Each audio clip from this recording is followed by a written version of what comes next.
Pode tomar o seu local, meu irmão, seu assento. Graça e paz, amém? Glória a Deus. Como é bom podermos estar aqui neste lugar. Bom, queridos, nós vamos para a palavra do Senhor nesta noite. Bom, amados, nesta noite eu queria falar sobre a igreja. Quem é ela? De onde vem? O que significa? É esse prédio? São as grandes catedrais? Vocês aprendem aqui que não.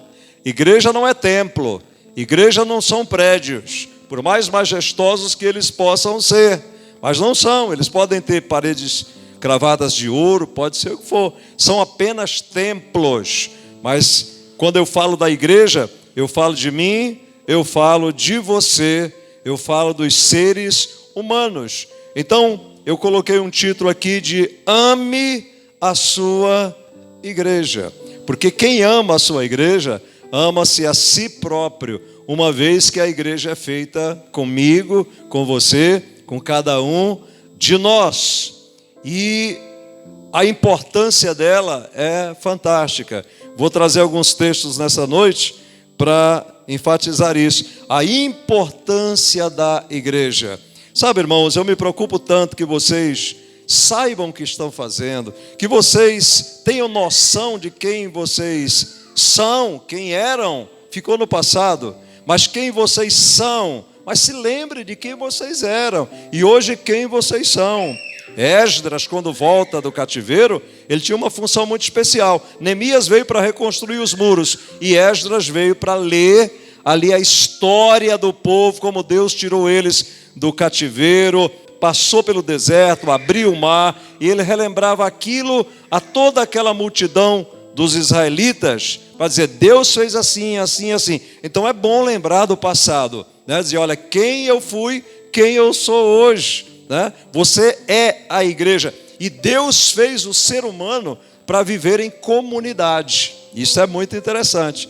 Nós não fomos feitos para viver solitários, nós somos feitos para viver em comunidade, em sociedade. Por isso se fala sociedade. O que é a sociedade? É um conjunto de pessoas. O que é uma comunidade? São pessoas que vivem comumente no dia a dia.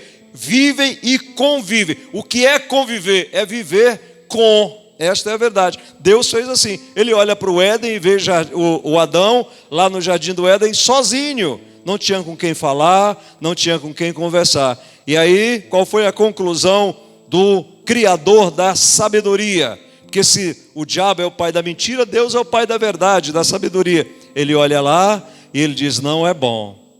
Tenho que dar uma arrumada nesse negócio. Não é bom que o homem esteja só.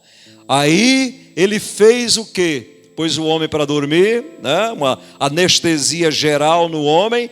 Da costela do homem, ele fez uma mulher que falava, que dialogava, que se comunicava, porque Adão não podia se comunicar com os animais. O papagaio só fala, ou ele fala algumas palavras porque ele ouve da gente, mas o papagaio do Éden, eu acho que não falava ainda.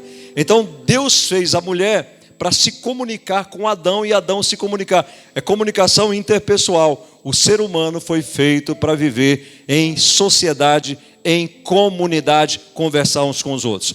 Quem assistiu o filme... quem já assistiu aquele filme O Náufrago, com Tom Hanks, né? O filme O Náufrago, ele é muito interessante. O barco, o navio que ele está, se despedaça, né, o barco, e ele vai parar numa ilha sozinho, só tem ele na ilha. E aí agora, para conviver, porque todos nós, a gente tem um pensamento assim, né? Eu queria ir para um lugar e ficar lá sozinho.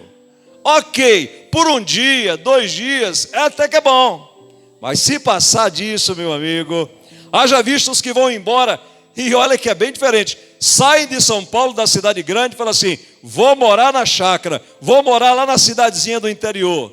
Ou a gente, quando a gente viaja, a gente planeja ficar planeje você ficar um mês numa cidade que passa um carro por dia, né? Quando der uma semana você quer vir embora. É triste, é chato, porque não tem ninguém com quem conversar. Me lembro que uma vez estava eu e Jeane na praia, e nós fomos ali para ficar alguns dias, e era época de festa. Nós estávamos numa rua, tinha bastante casas, todas ocupadas ali, estava muito alegre, muito movimento, enfim. Daqui a pouco a casa do lado direito, o pessoal foi embora, o do lado esquerdo foi embora, o outro nós vimos o carro saindo, foi saindo todo mundo, ficou praticamente nós. Eu olhei para ela: mulher, vamos embora também? Hã? Vamos embora também. Então, Tom estava naquela ilha. E o que ele faz? Para ele tentar resolver o problema. Sozinho, não tinha com quem conversar. Chegou uma hora que, lembram que ele pegou uma bola que sobrou ali dos destroços. Ele pegou a bola, colocou uns garranchos em cima dela para aparecer o cabelo, pegou lá um sangue, alguma coisa, fez lá como fosse uma boca, os olhos e tal, e deu o nome de Sr. Wilson. Não era assim?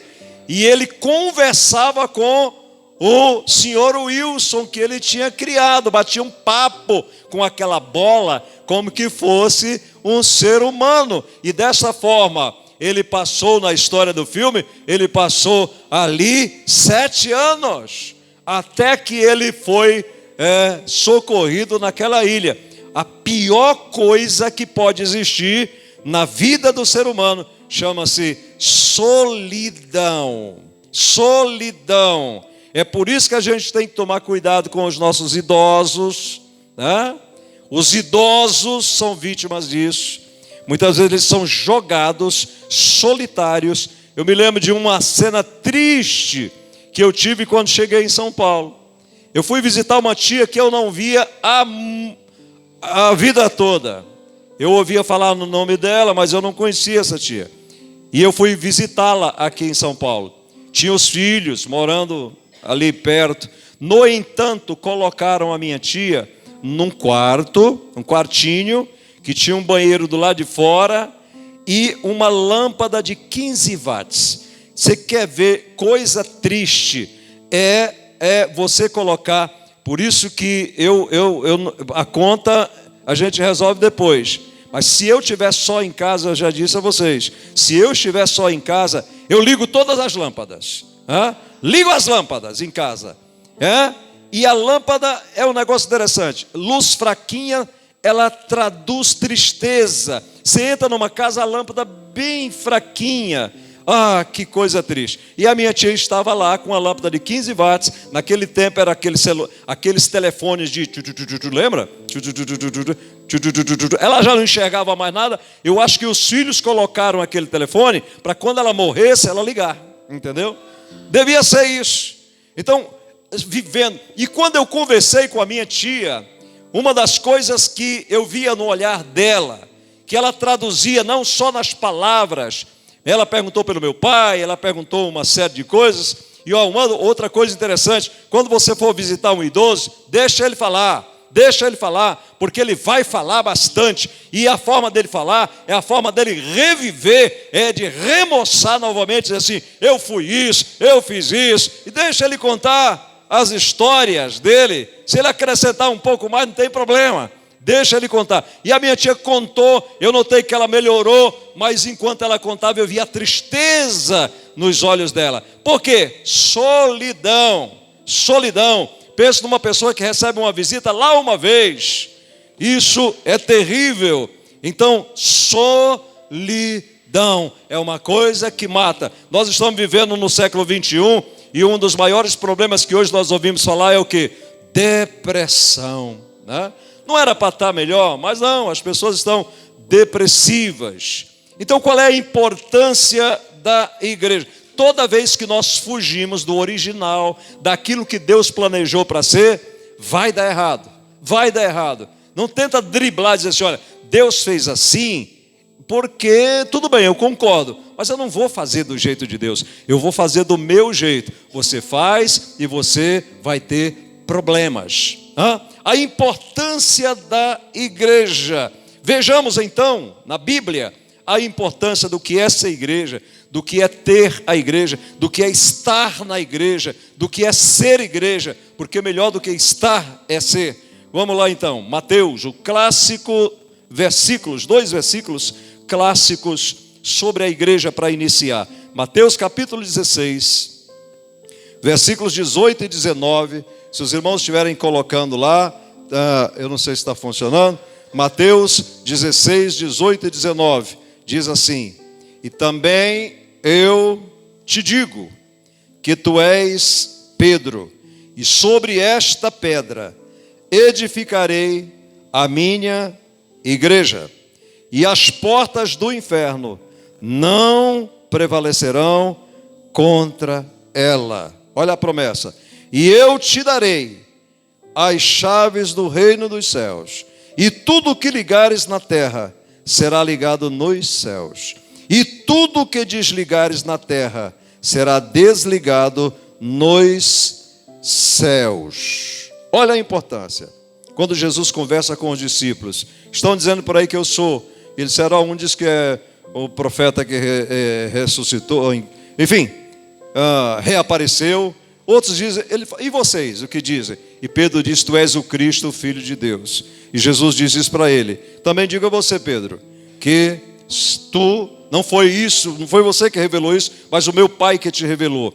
E eu te digo que tu és Pedro, no original, Petros, pequeno pedaço de pedra. E sobre esta, não essa trazendo para a primeira pessoa, ele disse, trazendo para si próprio, sobre ele próprio, edificarei a minha igreja, e as portas do inferno não prevalecerão contra ela. E aí o que eu disse ele que farei com a igreja?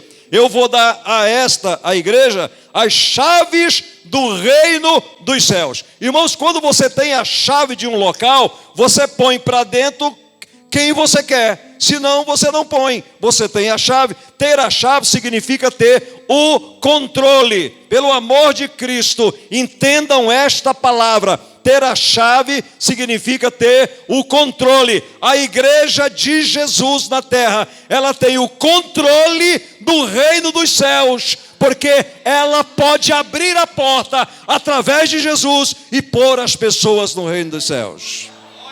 Tudo que ligares na terra será ligado nos céus. E se você desligar na terra, a igreja, também lá no céu será desligado. Olha a autoridade da igreja. É um negócio impressionante. Em Efésios, no capítulo 3 e no versículo 10, Efésios capítulo 3 e no versículo 10, achem aí. Olha o que Paulo, escrevendo à igreja de Éfesos, ele diz, Efésios 3 e 10, para que agora, pela o quê? Vocês estão lendo lá? Efésios 3 e 10, não é Mateus. Efésios 3 e 10. Para que agora, pela igreja, a multiforme sabedoria de Deus seja conhecida dos principados e potestades nos céus. Já está lá? Ok? É um pouco diferente, mas a intenção é a mesma. Vamos lá. Para que agora pela igreja, a multiforme sabedoria de Deus seja conhecida dos principados e potestades nos céus. Ou seja, depois que Cristo cria a igreja, que nós vemos o início dela com a morte de Cristo, ressurreição e a descida do Espírito Santo lá em Atos, no começo do livro. Capítulo 2, 3, ali, a formação dos primeiros cristãos. Assim, portanto, a formação da igreja.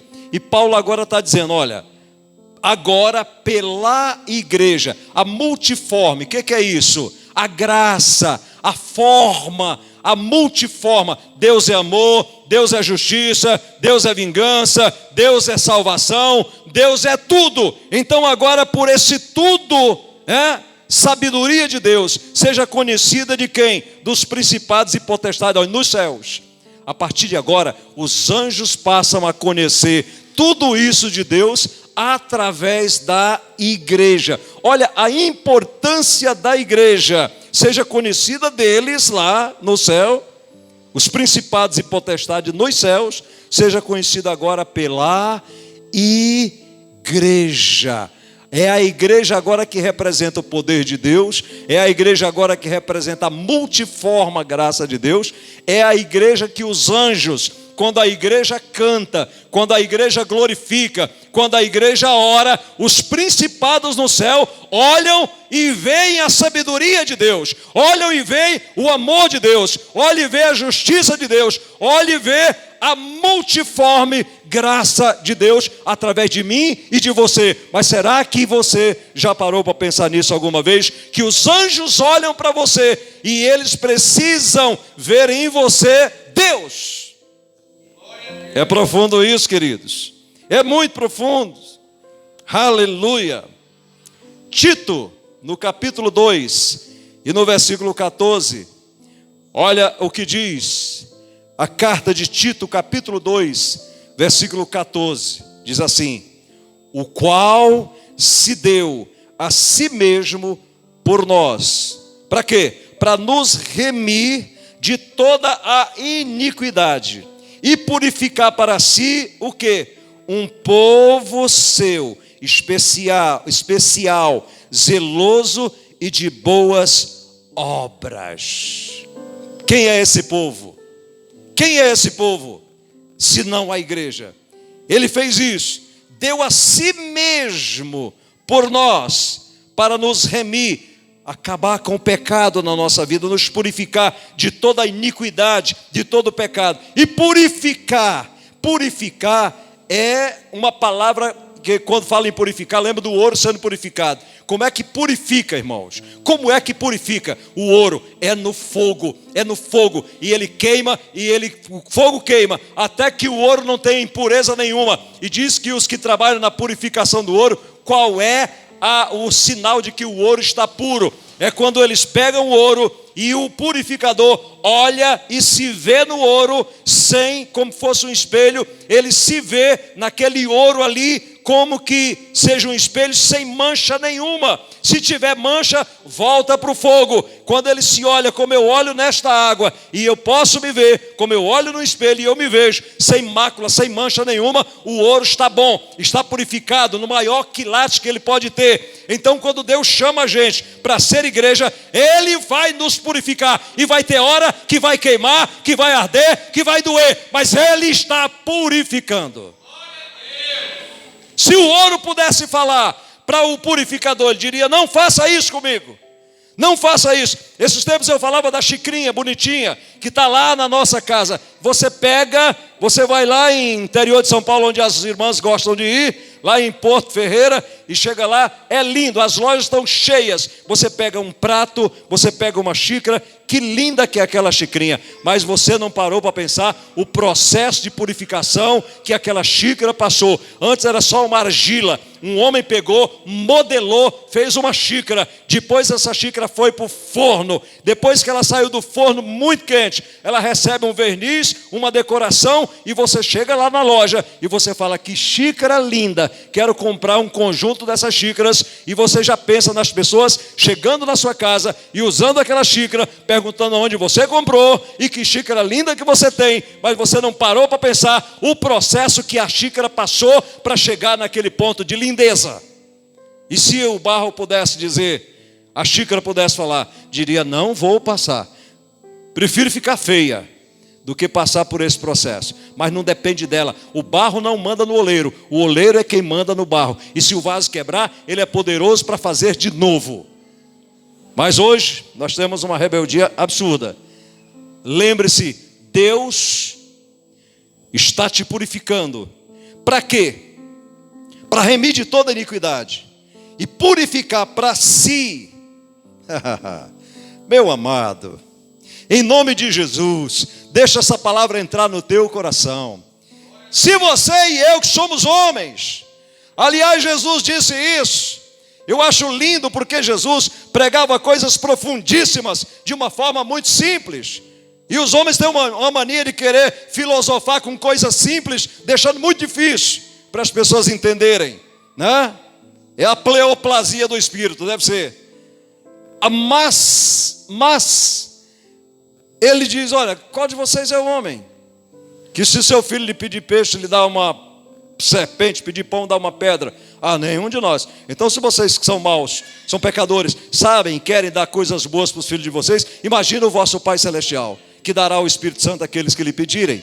Então, se ele está purificando para si, porque quando eu vou comprar uma roupa para mim, por que tem provadores na loja? Porque eu entrei lá e eu vesti um paletó e eu não gostei.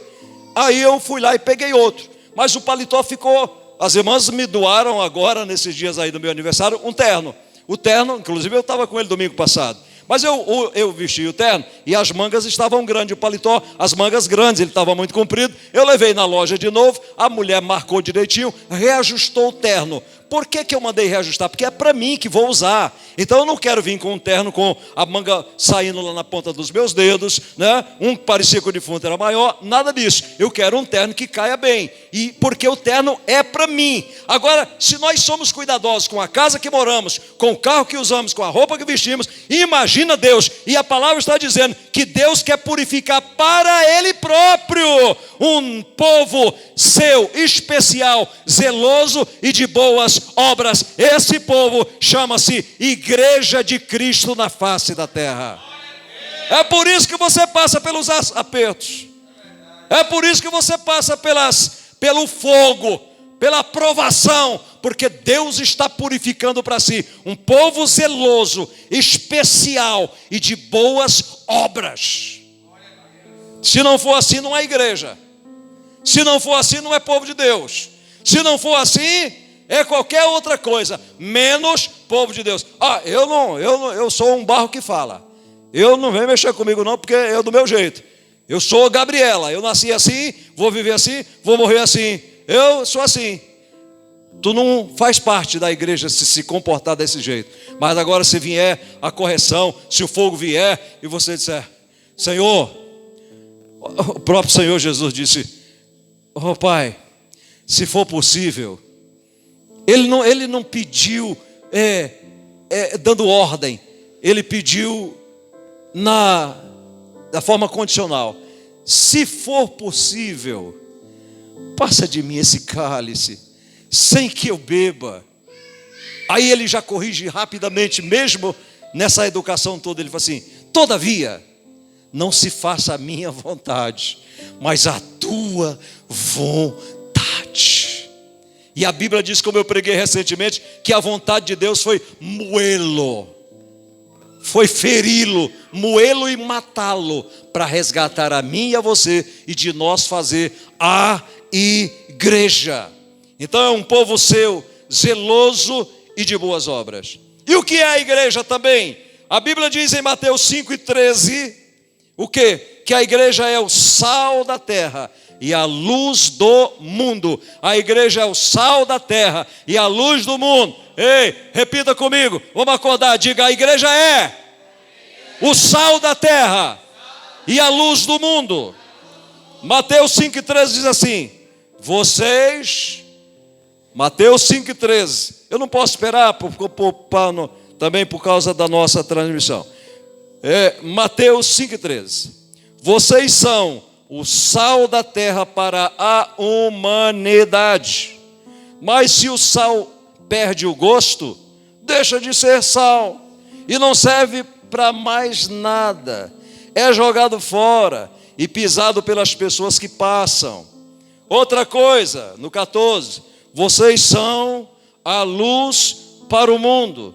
E não se pode esconder uma cidade construída sobre um monte. Olha duas coisas importantes. Vocês são o sal da terra. E aqui diz para a humanidade. Qual é o papel do sal? O papel do sal é dar sabor às coisas. E o segundo papel do sal, o que é? Conservar. Quando não tinha geladeira, lá no Nordeste, quantas vezes eu vi a minha mãe matar o frango, a galinha, né? Porque no Nordeste tem frango e galinha, aqui só tem frango, né? Frango lá é o bicho novo, galinha é aquele mais velho. Aqui tem 50 anos, continua sendo frango. Mas lá, quando minha mãe matava uma galinha, e o que sobrava, ela salgava. E me lembro como hoje, pendurava em cima do fogão de lenha. Por natureza ela não sabia, mas o bicho ficava defumado, por causa da fumaça que subia. De onde vem a carne seca? O jabá do Nordeste. Vem porque não tinha geladeira. E as pessoas pegavam, matavam o boi, era muita carne, ela salgava e colocava nos varais, até hoje, como se seca a roupa. E aí tem a famosa carne seca do Nordeste, o famoso jabá nosso do Nordeste. Então o sal tem essa função, dar sabor às coisas. O que é que dá sabor à humanidade? A igreja do Senhor Jesus Cristo. Você como crente verdadeiro, o que é que conserva esse mundo ainda? A igreja do Senhor. Tire o sal e apodrece. A segunda coisa, vocês são a luz para o mundo. A luz, irmão. Deus ajude que você nunca passe por isso. Eu nunca passei. Mas você não imagina o que é um ponto de luz quando alguém está perdido numa mata, ou alguém está perdido num deserto ou em algum lugar. A pessoa está de noite. Pensa numa pessoa que o carro virou, que deu um acidente, alguma coisa, e o carro cai lá, ou enfim, e a pessoa sai e olha, meu Deus, ela não sabe onde está. E agora? O que é que ela precisa para se localizar? Uma luz. Aí a pessoa olha e vê uma luzinha lá longe. A alegria no coração daquela pessoa brota na hora. Porque ela entende que onde tem uma luz, tem gente viva. Então ela caminha em direção à luz, até chegar lá, aonde tem uma luz acesa. Então quando a Bíblia está dizendo que a igreja é a luz do mundo, o mundo desesperado, a pessoa sem Deus, sem Cristo, diante dos seus muitos problemas, ela precisa olhar para uma luz. E ela olha para quem? Ela olha para a igreja do Senhor Jesus Cristo. E ele diz, não se pode esconder isso não. Não se pode esconder uma cidade construída sobre um monte. Mas o problema é o seguinte, muitos dizem, mas a igreja tem muitos problemas.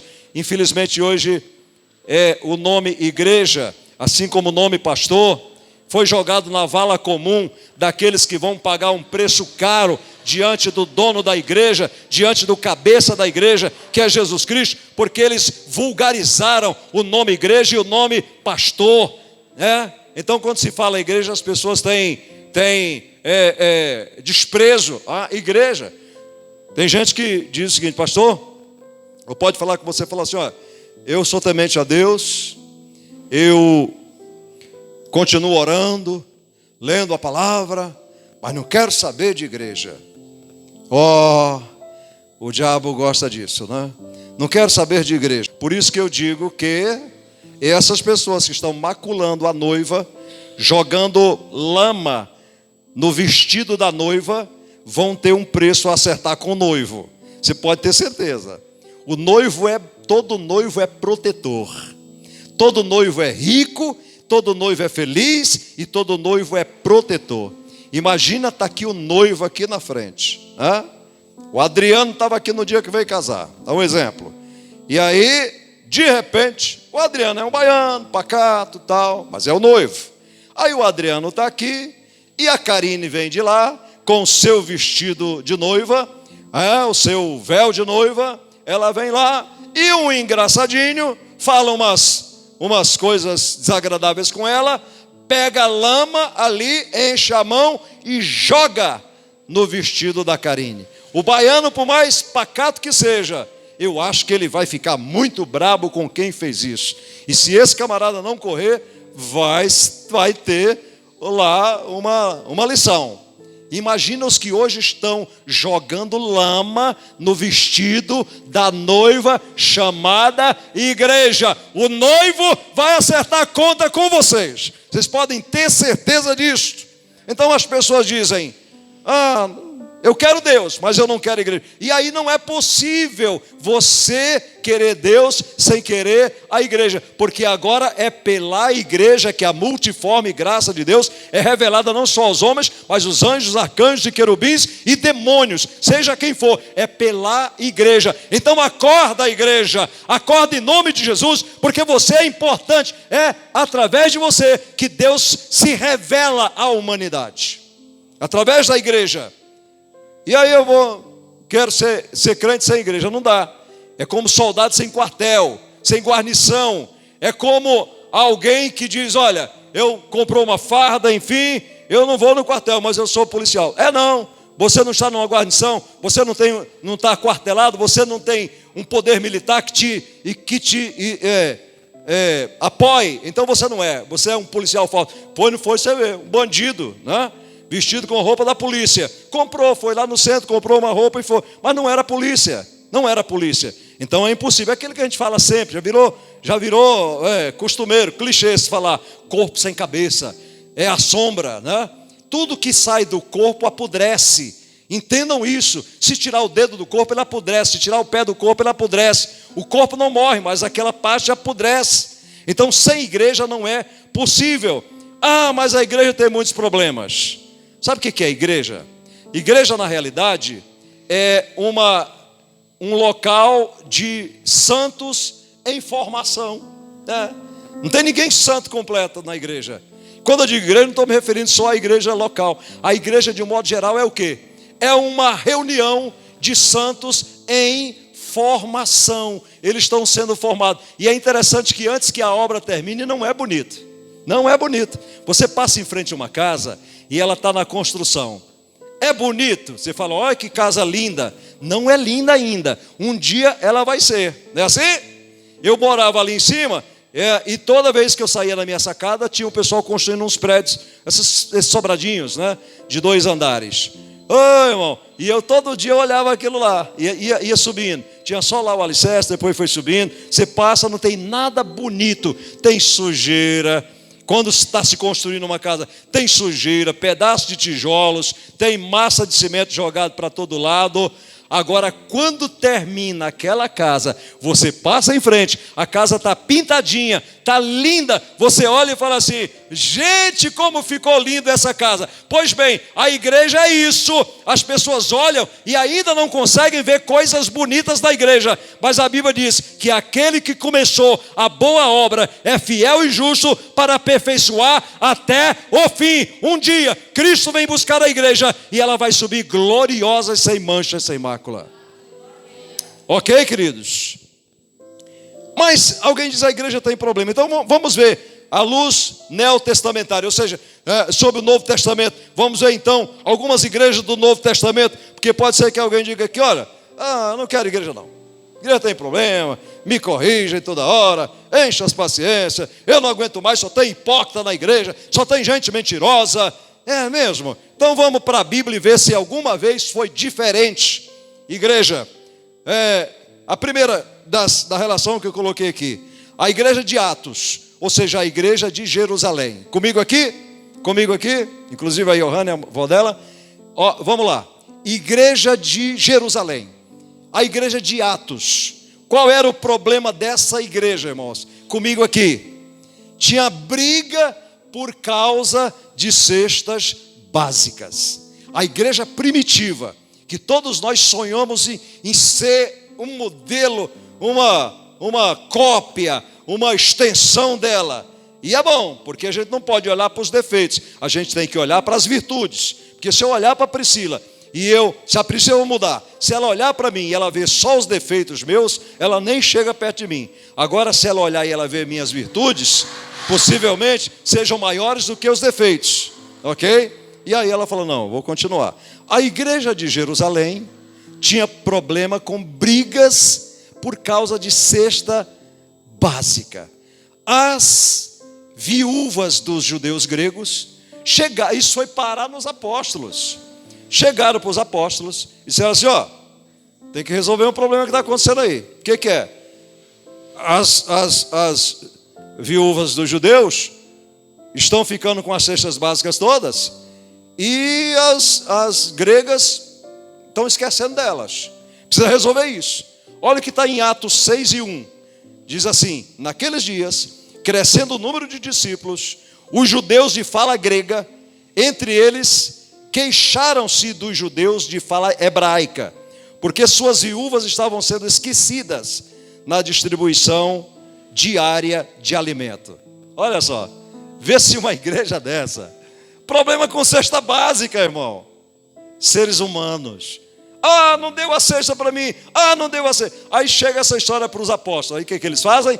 Levantam os diáconos, homens cheios do Espírito Santo, para cuidar dessas coisas. E Pedro falou: olha, isso não está legal, a gente tem que resolver isso. Seria mais ou menos aqui, eu descer para ligar o aparelho ali, não está legal. Vamos colocar alguém para fazer isso, porque eles cuidam de ação social, de isso aí, dessas coisas, e nós nos aplicaremos na pregação da palavra. Fizeram isso, resolveram o problema, acabou. Aí tinha lá 7 homens cheios do Espírito Santo, de boa reputação. Aí eles agora dizem o seguinte: está aqui a cesta dessas viúvas, está aqui a cesta dessa, está tudo bonitinho, está tudo certinho. E se tiver ainda alguma coisa em falha, vem falar com o fulano. Pronto, resolveu o problema. Você quer ver uma outra igreja? A igreja de Corinto. Eita, igrejinha problemática. Tinha problema de contendas espirituais e divisão facciosa.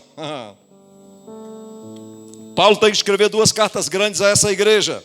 Tinha os santarrões, dizia: eu falo mais língua do que você. O outro dizia assim: eu tenho mais dons do que você. O outro dizia: eu não sou como você. E tinha ainda os 4 grupos. Um dizia: eu sou de Paulo. O outro dizia assim: eu sou do irmão Apolo. O outro dizia assim: eu sou de Cefas ou Pedro. E o outro dizia assim, os outros diziam assim: nós somos de Cristo. E não se misture. Era uma igreja cheia de panelinhas. Você está entendendo? Aí Paulo baixa a ripa nessa igreja e ele fala assim: ei, eu não posso falar com vocês como a espirituais, senão como a carnais, meninos em Cristo. Porque eu ouço falar de vocês que tem briga, divisões, dissensões, enfim, é até bom, disse ele, que isso aconteça para os que são verdadeiros se manifestar. O ouro ser purificado, o trigo aparecer e o joio se manifestar também. É até bom, disse ele. Mas eu recebi do Senhor foi isso. Aí ele fala da ceia, que o Senhor na noite que foi traído e tal, a leitura que vocês conhecem. Então a igreja de Corinto quer ir para lá. A igreja de Jerusalém tem problema com cesta básica. Eu vou sair da igreja de Jerusalém, eu vou para a igreja de Corinto. Vai, chega lá, vão dizer que fala mais língua do que você. Vão dizer que você não é do manto.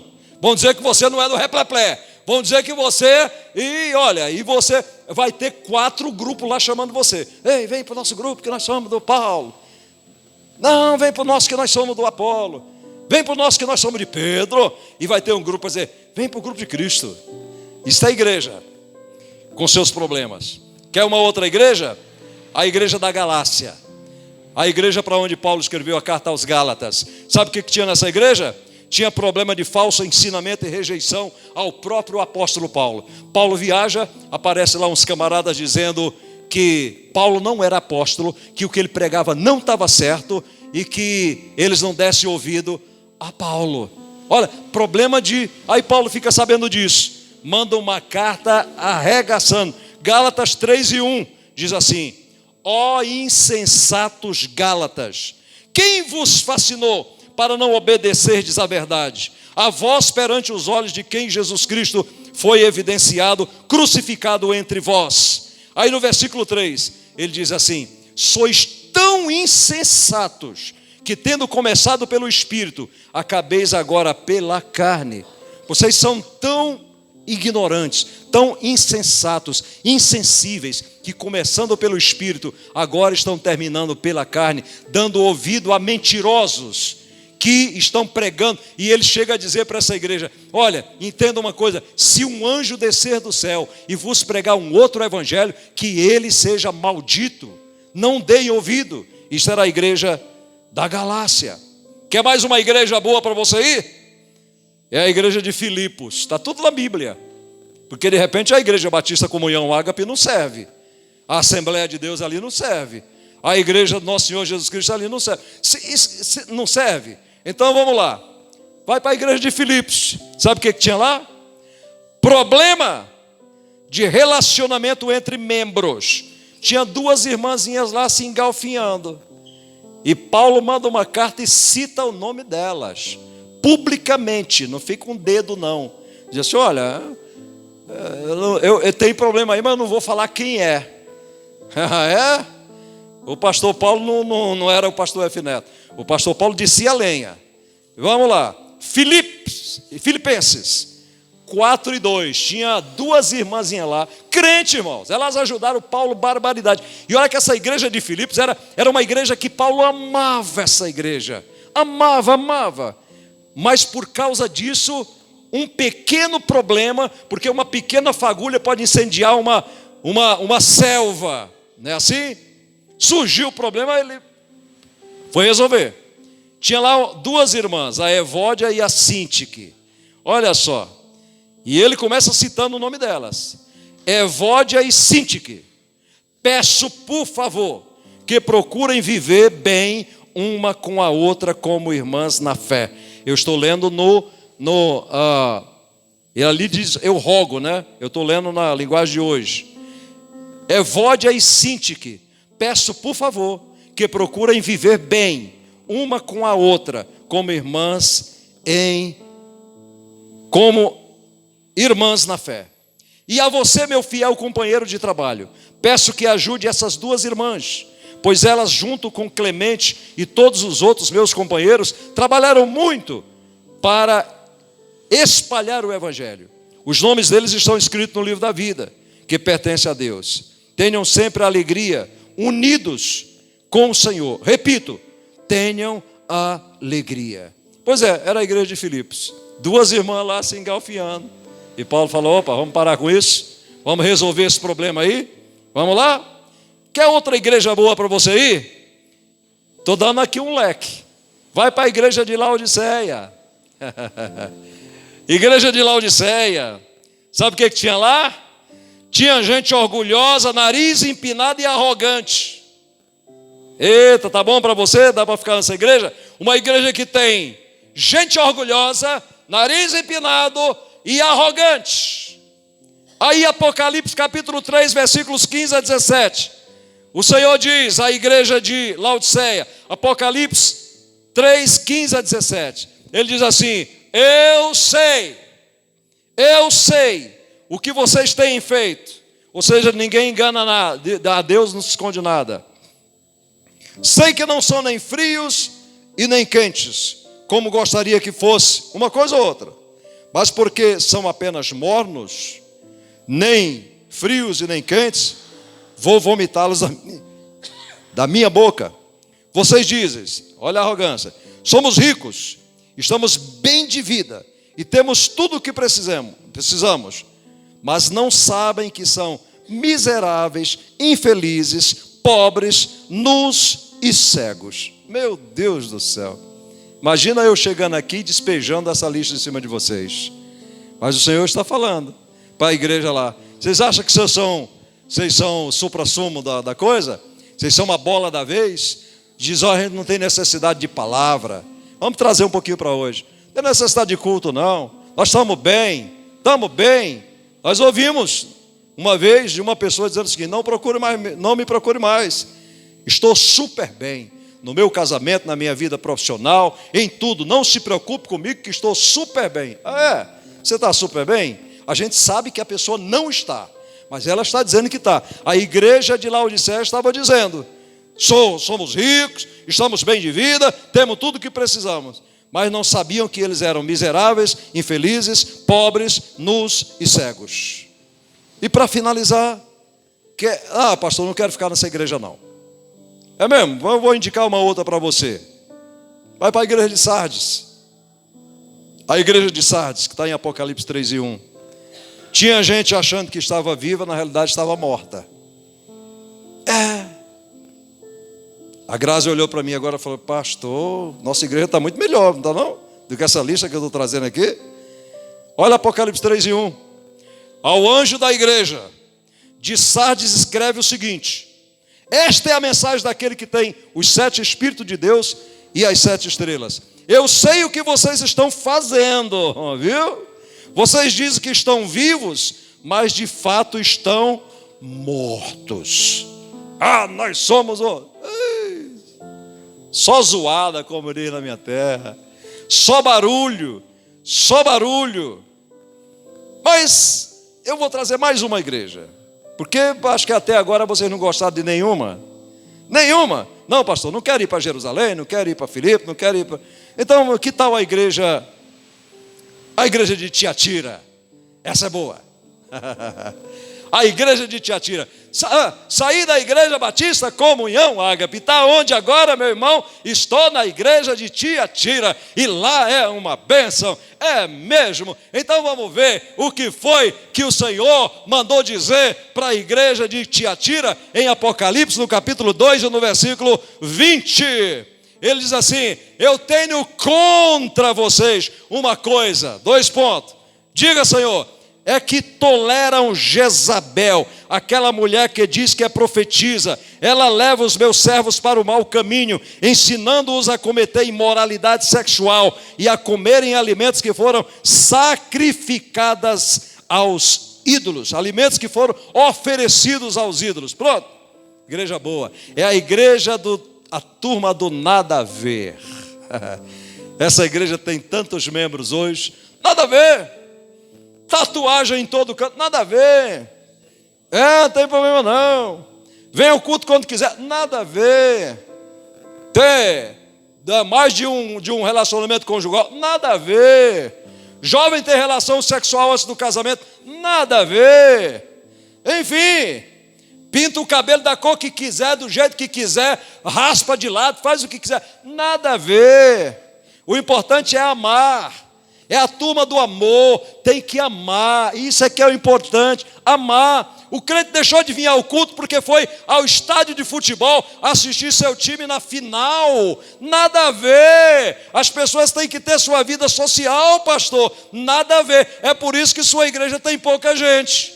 Ora, essa semana a gente estava falando, as novelas não têm mais esse poder, mas estavam falando de algumas novelas que teve no Brasil, inclusive uma que chamava Avenida Brasil, que todas as igrejas tiveram um desfalque infernal de membros no dia do culto. Por quê? Porque era o final da novela Avenida Brasil. Aonde estavam os crentes? Na Avenida Brasil, e não no caminho de Cristo. Você está entendendo? Trocar o caminho pela avenida. Olha que absurdo. Mas alguém pode dizer, nada a ver. Essa é a igreja de Tiatira. A turma do nada a ver. A Jezabel está lá, ditando as regras, desde que dê dinheiro. Aquela Jezabel da Bíblia, por acaso ela não era uma mulher gananciosa. Ela matou um homem Nabote para ficar com a vinha dele. Pois é, nada a ver. Você não precisa vir a um culto. Se você der dízimo, tá bom. Olha, e agora então, tem as campanhas, irmão. Se você não quiser vir, não tem problema, diria alguém. Faz um pix para a igreja. Irmão, você não foi feito. Olha, a tecnologia é importante, mas nessa pandemia nós aprendemos uma coisa também interessante. Eu comecei a fazer transmissão aqui e depois eu parei, porque eu não aguentava mais fazer transmissão olhando para essas cadeiras vazias, sem ninguém, sem ver você, sem poder dar um abraço em você, sem poder ver o seu rosto, sem poder sentir a sua respiração, sem nada, e ninguém aguentava mais. A maioria dos pastores pararam de fazer aquelas transmissões na pandemia, porque a gente se cansou de olhar para lugares vazios, porque a igreja do Senhor Jesus, lá em Atos, no começo do capítulo, o que diz? Que Deus ia acrescentando à igreja o número dos que iam sendo salvos. A Bíblia não diz que Deus ia decrescendo e tirando pessoas, ele ia acrescentando. Pedro pregava, milhares aceitavam, pregava de novo, mas milhares aceitavam, e a Bíblia diz que eles permaneciam na doutrina, no partir do pão, na comunhão,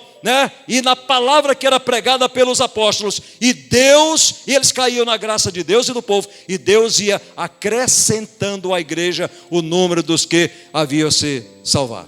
Então, o que acontece? Na pandemia, você sabia que teve gente que nunca mais voltou para a igreja? Tinha uns que estavam sedentos pelos cultos, não viam a hora de terminar aquela lástima que nós passamos e abrir as portas. Uma das minhas grandes alegrias nesta igreja foi o dia que eu pude abrir aquelas portas. Que alegria! O vendaval passou, a turbulência tinha passado, Mas teve gente que até hoje não voltou mais, se acostumou a estar lá fora. Eu não estou julgando, mas eu acho que talvez eles não tinham se convertido. Não. Quando a igreja for um peso para você, talvez você não se converteu. Porque quando a gente ama, não é que é fácil, a coisa é fácil. Não, não é fácil, mas a gente ama. Quando a gente ama, a paixão nos impulsiona. Aí eu pergunto a você, é bom, mas não é fácil ser casado. É mais fácil ser solteiro, você não tem responsabilidade.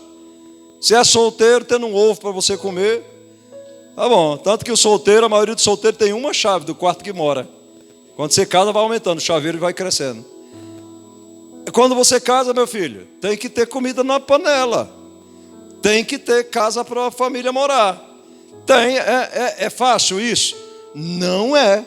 Mas quem ama uma família, quem ama uma esposa, quem ama seus filhos, é uma coisa que ele não para se preocupar com isso não. Ele vai à luta e ele põe o pão dentro de casa. Ele é provedor e quando ele se vê como provedor, ele se alegra. Então quando nós somos crentes de verdade, sabemos a importância da igreja. Pode chover canivete, pode dizer o que disser, nós somos igreja e ninguém pode nos demolir desta ideia. Não venha ninguém aqui tentar dizer que eu não sou filho do meu pai e da minha mãe. Vai perder seu tempo. Não, mas tu não é filho do senhor Antônio, não, rapaz. Tu era filho do fulano. Você está mentindo, eu não creio. E o que é que você tem para provar que você é filho do seu pai? Aí alguém pode dizer, um papel se põe, não é o que eu disse? No papel se põe o que quer. Eu digo, eu tenho uma certidão dizendo que eu sou filho do senhor Antônio José Pereira. Não, mas tu não é não. Esse papel é mentiroso. Só que aí eu vou dizer para ele, meu amigo, você está perdendo seu tempo comigo.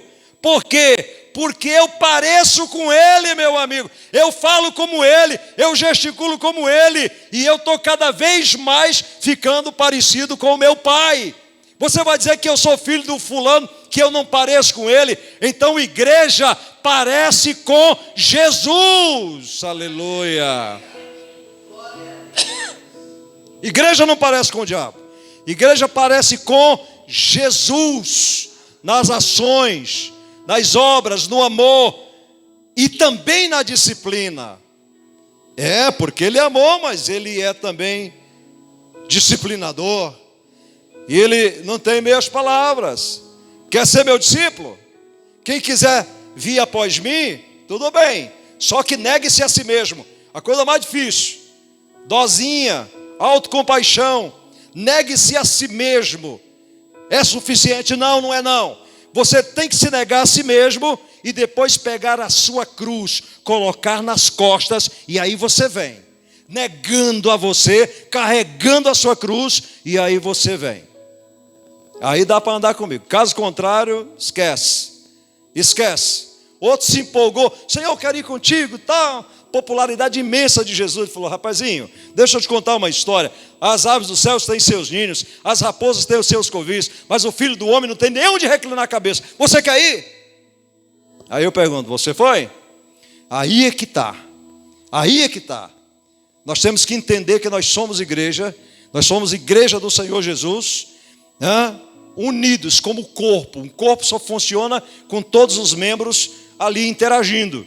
É o pulmão que oxigena o sangue, é o sangue que é bombeado para as veias, artérias, corpo cavernoso, vai para o cérebro comanda tudo, não é assim? Todos os movimentos. E se um desses falhar, se parar o coração e o cérebro morreu, acabou.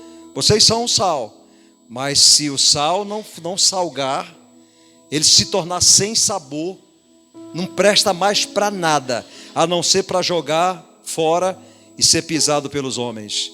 E quando a Bíblia fala de sal, dando como exemplo, é porque já houve épocas, muito tempo atrás, que o sal era mais caro do que o ouro. Sério, pastor, hoje o sal é tão baratinho, né? Até o sal rosa do Himalaia, que a Purilife vende, é barato.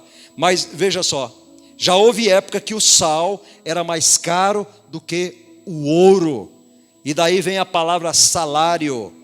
Os soldados trabalhavam, os trabalhadores trabalhavam e recebiam o pagamento num pacotinho de sal para levar para casa, e eles levavam felizes da vida, porque agora o alimento deles ia ser preservado e ia ter sabor. Por isso que Jesus diz: vocês são o sal da terra, vocês são a luz do mundo. E Davi pega o versículo que eu já citei milhares de vezes: lâmpada para os meus pés, ó, a luz é a tua palavra, e luz para o meu caminho. Coisa maravilhosa. Então não se isola não, meu amado, se isola não. Uma das funções do predador, eu já disse e repito, quantas vezes for necessário Deus permitir, uma das funções do predador é separar a ovelhinha do bando. Enquanto está no bando, o predador olha, o leão olha, o predador olha e... Já viram, vocês veem hoje os videozinhos, aparecem para nós toda hora. Antigamente era só nos documentários da na National Geographic, né? Hoje não, está nos nossos vídeos. Então, está lá ele olhando. Na hora que ele separa uma ovelhinha, meu amigo, ela não escapa. É muito difícil. Está morta.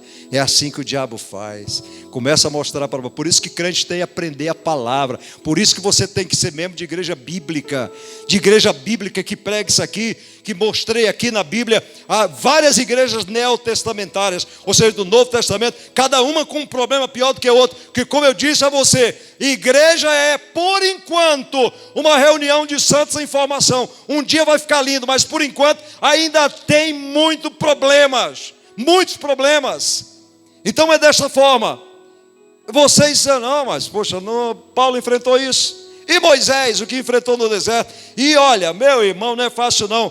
Moisés, Samuel, olha Samuel. E naquele tempo não era a igreja ainda, era Israel. Mas Israel já era uma figura do que vinha como igreja. Por isso que a Bíblia diz que hoje nós somos o novo Israel de Deus. Samuel, profeta, juiz e rei, porque não tinha ninguém para ser rei em Israel. Ele assume o lugar de rei. E para pensar se era fácil para Samuel, já de idade. E o povo dizendo assim: a gente quer um rei novo. Samuel era o cara, meu. Samuel, quando ele chegava numa cidade, o povo vinha já encontrar Samuel e perguntar assim: ei, profeta, é de paz a tua vinda? Porque se não fosse, meu filho, o couro comia. Então, está lá o povo de Israel: queremos um rei novo, bonito. E o Samuel ainda vai falar com Deus. Era como vocês aqui dissessem: queremos mais pastor não. A gente quer um grandão, bonito, né? Mais bonito do que eu é meio difícil, mas bonito e tal. Não queremos mais o F Neto. E aí eu ainda ia atrás de um camarada para pôr no meu lugar. Então Samuel vai lá: Senhor, o povo está pedindo um rei. E ele diz assim: porque os outros povos têm bonitão, rei pomposo, e nós temos esse velhinho Samuel. Eles esqueceram do legado, eles esqueceram da história de Samuel. Quem era Samuel, como ele veio, como Deus proveu na vida da mãe dele, Ana, aonde ele foi criado. Quem era Samuel? Eles esqueceram disto. Porque quando o povo está na rebeldia, a primeira coisa que faz é esquecer do que foi feito para eles. Aí está lá: Senhor, o povo quer um rei. E o Senhor fala para Samuel: tá bom, Samuel, vai, arranja um rei para eles. Aí daqui a pouco chega um cara. Era o cara, meu, grandão. A Bíblia diz que quando ele ficava no meio dos homens, ele daqui para frente, ele era mais alto do que todos. Lindo, chamado Saul. O que ele fazia? Pastor de jumentas. Pastor de jumentas. Era acostumado a cuidar de jegue, acostumado a cuidar de jumenta. Mas o povo queria, era bonitão. Acostumado a dar paulada em jumenta. Esse é que nós queremos. Aí Samuel vai lá e ora pelo bonitão e sai fora. Está aí, vocês queriam, está aí. Saul só fez besteira. Foi um dos piores reis de Israel. Terminou se matando, se suicidando.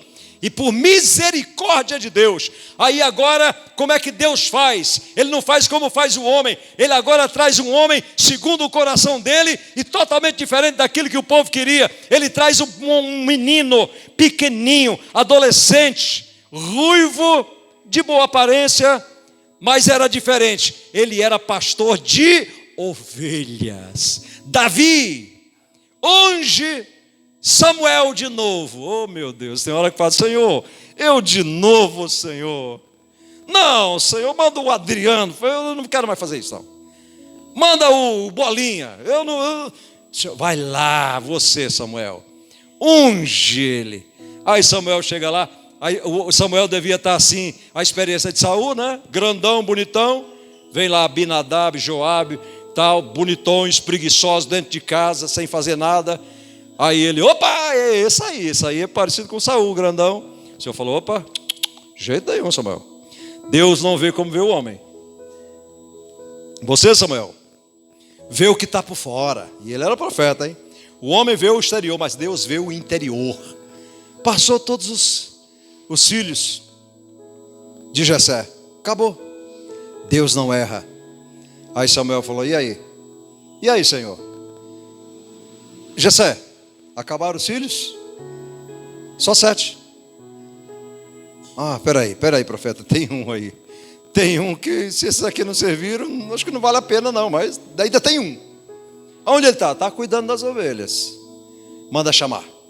Ninguém senta na mesa, ninguém come enquanto ele não chegar. Aí lá vem o Davi. Lá vem o cearensezinho. Lá vem o cearense com S. Aí chegou. Quando ele vem, aparece lá, o Senhor diz para Samuel: é este, lança o óleo sobre ele, porque eu tenho escolhido. Aleluia. E aí, por anos, não vamos entrar na história agora, ele é perseguido pelo bonitão pastor de jumentas. É perseguido por ele, tenta matá-lo. O jumentão está endemoniado. O jumentão não, o pastor de jumenta está endemoniado. O Davi ainda vai lá, toca a sua harpa, canta lá um hino, o demônio sai. Aí daqui a pouco está lá Saul, doido de novo, endemoniado. Aí chama lá Davi. Aí o Davi vem, toca lá a sua harpa, né? A violino é isso, né? A harpa toca lá. E aí canta e o demônio vai embora. E esse Saul perseguindo Davi por ciúmes para matá-lo.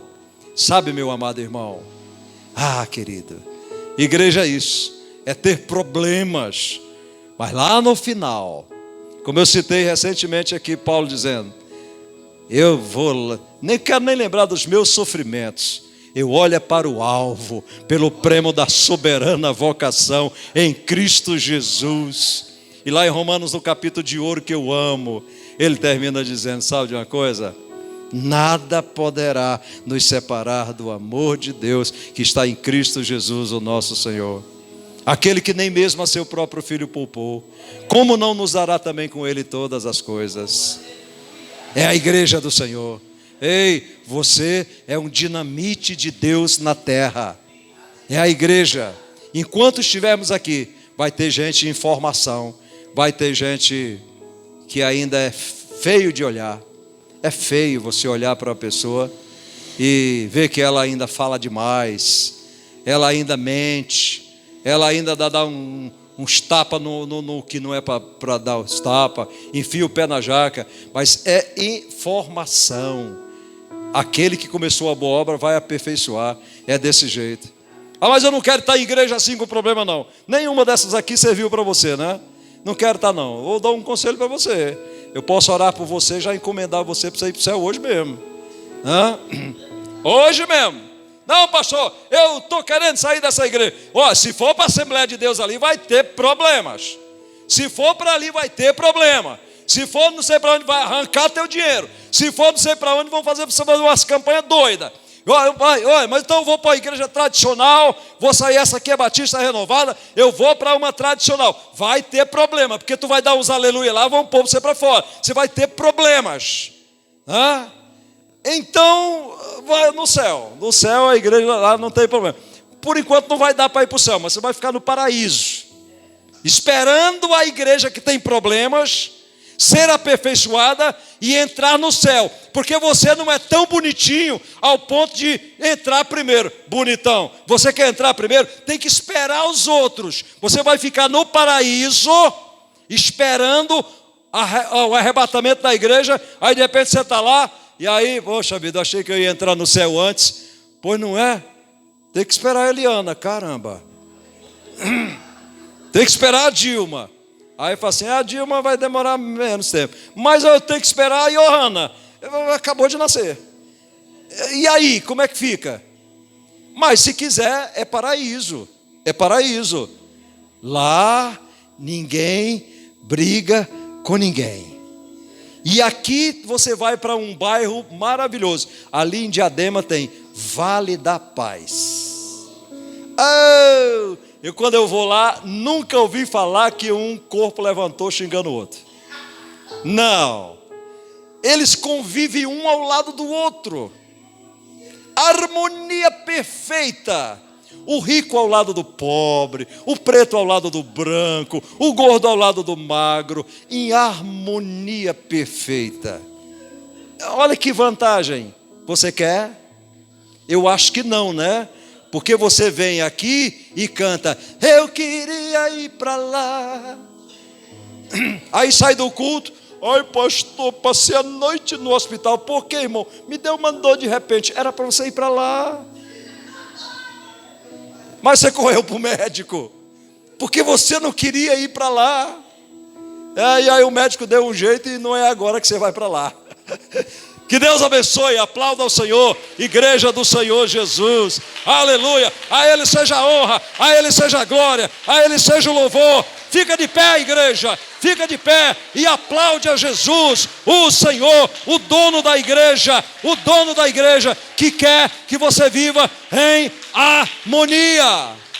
Glória a Deus, aleluia, aleluia, glória a Deus. Aleluia.